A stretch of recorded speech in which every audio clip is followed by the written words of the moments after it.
Službeni avto. 5. mesto. Fiat Tipo. Fiat z novo limuzino, od jeseni pa tudi s kombi limuzino in karavanom, obuja nekdaj uspešno ime. V novi izdaji Tipo navdušuje s prostornostjo in ugodno ceno, a le v precej skromni osnovni opremi in pogonu. Za dizelskega Tipa boste odšteli vsaj 15 000 evrov, za ta denar pa boste dobili soliden, a nič kaj izstopajoč in varnostno pomanjkljiv kompakten avto. 4. mesto. Peugeot 208. Peugeot je vselej znal delati majhne avte, sploh takšne, ki so osvajali ženska srca. Prenovljeni 208 s svežim videzom ni le srčkan, ampak tudi izjemno sodoben in pametno zasnovan avto. Obenem je bogatejši za varnostno in drugo opremo.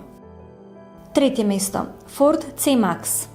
Prenovljeni Fordov C-Max nadaljuje koncept prostorne in prilagodljive notranjosti ter odličnih voznih lastnosti. Poleg tega je praktičen in varen ter cenovno dostopen. Za dobro opremljenega C-Maxa 1,5 TDCi boste odšteli nekaj več kot 18 000, kar ni prav veliko več od klasičnih neenoprostorskih tekmecev. 2. mesto. Renault Megane.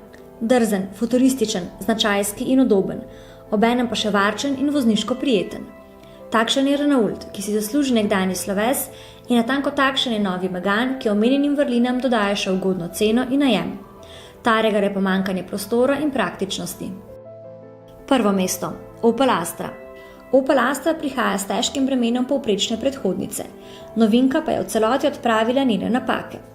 Oplovi inženirji in oblikovalci so jo skrčili na 4,37 metra dolžine, v kabini poskrbeli za skoraj razred več prostora in pod pokrov gradili odzivne in varčne motorje.